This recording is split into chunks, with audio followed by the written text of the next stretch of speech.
하나님 우리 아버지와 주 예수 그리스도로부터 오는 은혜와 평강이 오늘 주일 공동 예배에 참석하신 팔복교회 성도님들 위에 함께하기를 바랍니다.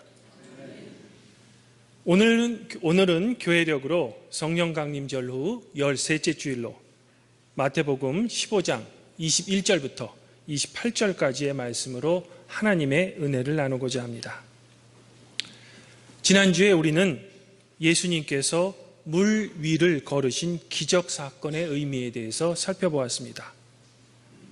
오늘 말씀도 예수님께서 행하신 기적 사건의 이야기입니다. 바로 예수님께서 가나안 여자의 딸을 고쳐주신 기적 사건입니다. 그러나 오늘 말씀은 치유의 기적 그 자체보다는 예수님과 가나안 여인의 대화가 오히려 말씀의 중심이 됩니다. 사실 오늘 말씀은 설교자가 피하고 싶은 본문 중에 하나입니다. 왜냐하면 오늘 가나안 여인과의 대화 속에서 예수님께서 하신 말씀을 받아들이기가 퍽 어렵기 때문입니다. 먼저 오늘 복음서 내용을 짧게 살펴보도록 하겠습니다. 오늘 말씀의 첫 구절인 21절에 따르면 예수님은 이방인 지역인 두로와 시돈 지방으로 들어가십니다. 이때 가나안 여자 한 명이 예수님을 찾아와 이렇게 얘기합니다. 주 다윗의 자손이여, 나를 불쌍히 여기소서. 나의 딸이 흉악한 귀신에 들렸습니다. 라고 예수님께 소리를 지릅니다. 분명 이 여인은 예수님께서 병자를 고쳐주신다는 소문을 듣고 예수님의 치유를 소망하며 예수님을 찾아온 것입니다.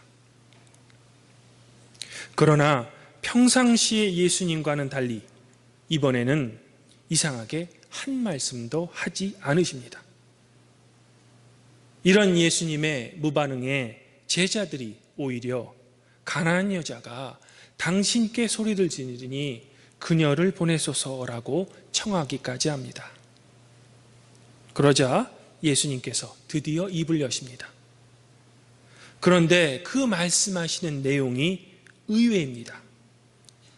바로 나는 이스라엘의 집에 잃어버린 양 외에는 다른 데로 보내심을 받지 아니하였노라고 그녀의 청을 차갑게 거절하시는 겁니다. 아마도 가나안 여자의 낯은 뜨거웠을 것입니다. 그러나 이 여자는 포기하지 않고 이제는 예수님께 절하며 주여 저를 도우소서라고 예수님께 애절하게 매달립니다. 이쯤 되면 아무리 낯이 두꺼운 사람도 도와줬을 것입니다. 그러나 예수님께서는 무슨 이유인지는 몰라도 자신에게 절하며 도와달라고 애절하게 부탁하는 이 가나안 여자에게 정말 충격적인 대답을 하십니다. 자녀의 떡을 취하여 개들에게 던짐이 마땅하지 아니하리라. 성도 여러분, 이 대답이 정말로 예수님께서 하신 말씀이셨을까? 이방인이었던 백부장의 하인을 고쳐주시며 가다라 지방에 귀신 들린 자를 고치신 긍휼의 예수님께서 자신을 찾아와 절하며 도와달라고 부르짖는 여자에게 기껏 하시는 말씀이 나는 이스라엘의 집에 잃어버린 양 외에는 다른 데로 보냄을 받지 않아서 개 같은 너희 이방인들에게는 줄 도움이 없다라고 말씀하고 계신 것입니다. 이게 정말 사랑과 긍휼의 예수님이 하신 말씀일까? 이런 배타적인 생각을 갖고 있는 예수님이라면 도대체 어떻게 이분이 온 세상 사람의 구원자실까? 저는 도무지 이해가 되지 않습니다. 아니, 이해가 되기는커녕 예수님에 대한 반감까지도 느껴집니다. 그러나 어찌되었든 이런 말을 듣고서도 가나안 여자는 예수님, 당신의 말씀이 맞습니다. 그러나 개들도 제 주인의 상에서 떨어지는 부스러기는 먹습니다 라고 대답하고 있는 것입니다. 이제야 예수님은 여자여 내 믿음이 크도다, 내 소원대로 될 것이다 라고 대답했다는 것입니다. 그리고 그 시간부터 그녀의 딸이 낳았다는 것이 오늘 말씀의 내용입니다. 성도 여러분, 도대체 오늘 말씀에는 무슨 복음이 있을까요? 결국 이렇든 저렇든 결론적으로 가나안 여자의 딸의 병을 고쳐주었으니 그 치유의 기적 사건 자체가 복음일까요? 그렇게 생각하기에는 저는 아직도 예수님에 대한 의구심이 풀리지 않습니다. 아니, 보다 저의 감정을 정확하게 표현한다면 예수님에 대한 반감이 풀리지가 않는다고 해야 할 것입니다. 그러나 마태복음은 오늘 말씀을 분명히 예수님의 말씀으로 기록하고 있습니다. 그렇다면 혹시 제가 오늘 말씀 중에서 그 중요한 무언가를 놓치고 있는 것은 아닐까?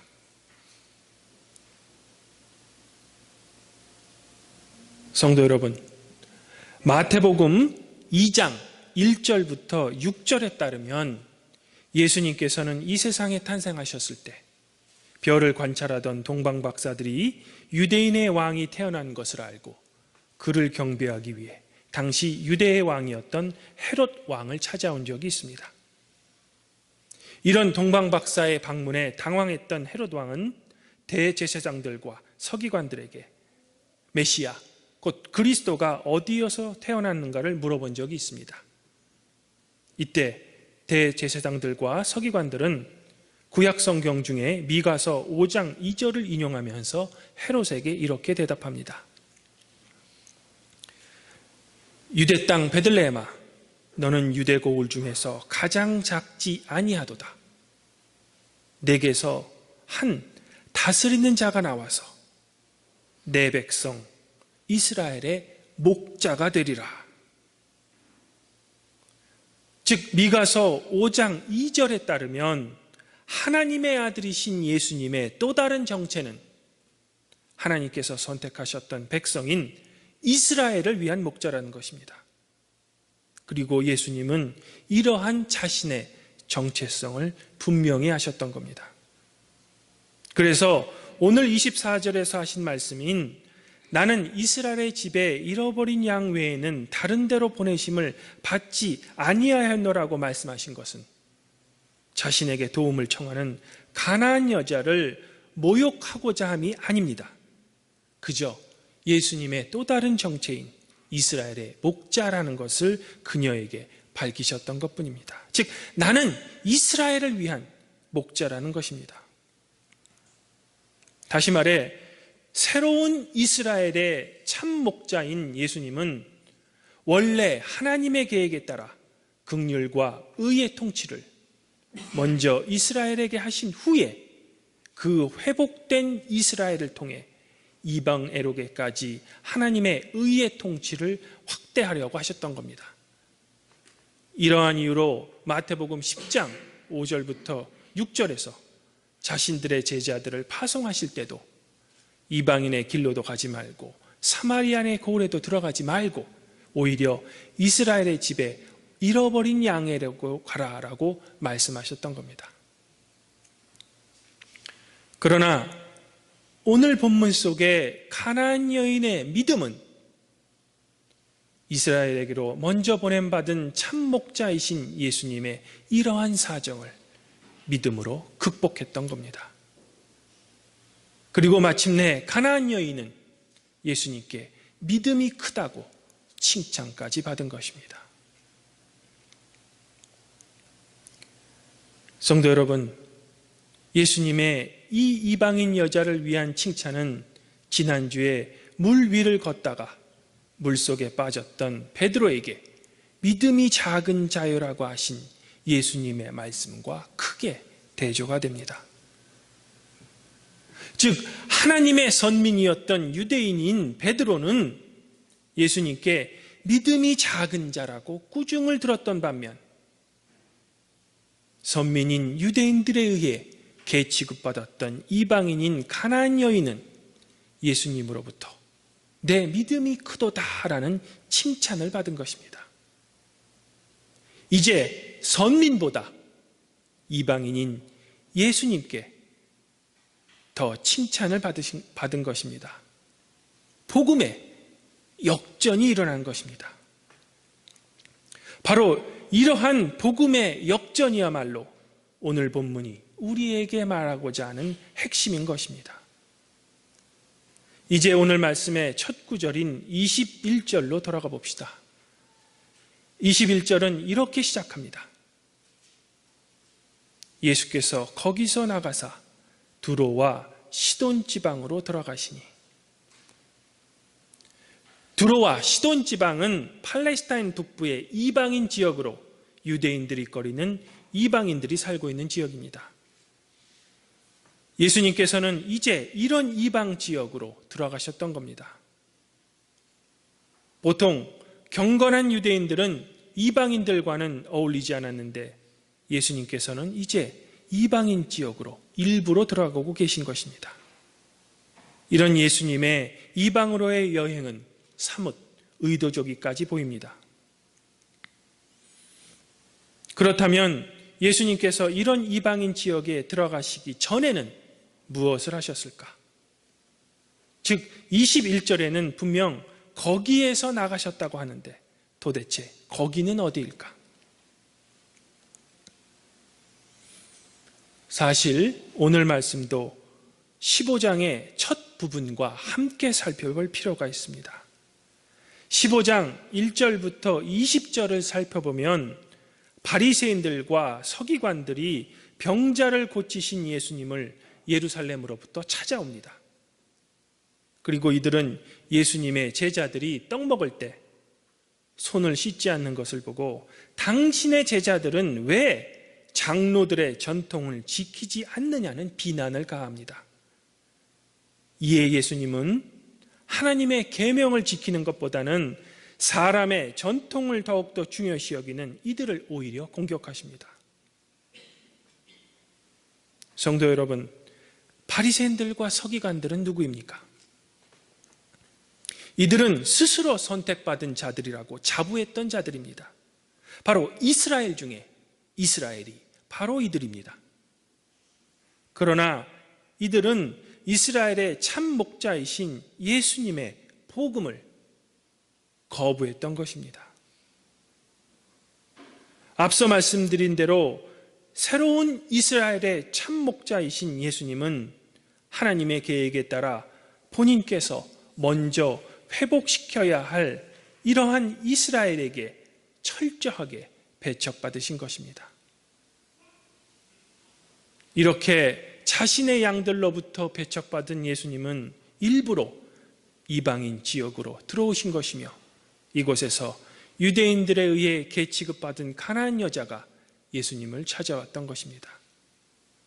그리고 이 여인이 예수님께 도움을 청할 때 자신은 이스라엘만을 위한 목자였다는 것, 그 정체성을 일부러 제자들 앞에 밝히시는 것입니다. 봐라, 나는 원래 이스라엘을 위한 목자였다. 그러나 그들은 나를 거부했다라고 외치시는 겁니다. 그리고 이스라엘의 참목자인 예수님을 거부했던 선민이라는 유대인들과는 달리 이방인이었던 가나안 여인이 오히려 예수님을 주님, 다윗의 자손, 즉 메시아, 그리스도로 고백하면서 예수님의 복음을 받아들이는 그녀의 큰 믿음을 보시고 이제 자신의 사역을 이방으로까지 확장시키시는 것입니다. 복음을 거부한 선민인 유대인과 복음을 받아들인 죄인인 이방인, 원래 하나님의 백성으로 선택받은 사람들이 예수님의 복음을 거부함으로써 자신들에게 할당된 떡을 이제는 먹지 못하게 된 것입니다. 본래 유대인들이 먹어야 될 떡을 이제는 그들에 의해 죄인으로 정죄된 이방인 가나안 여자가 먹게 된 것입니다. 즉, 이 떡의 원래 주인은 유대인들이었으나 이들이 예수님을 거부함으로써 이제 그들은 스스로 개보다 못한 존재가 된 것입니다. 철저한 복음의 역전이 일어난 것입니다. 복음은 이렇듯 죽어 있는 것이 아니고 역동성이 있는 것입니다. 예수님 당시 이스라엘은 자신들만이 구원받았다는 특권의식에 가득 차 있었습니다.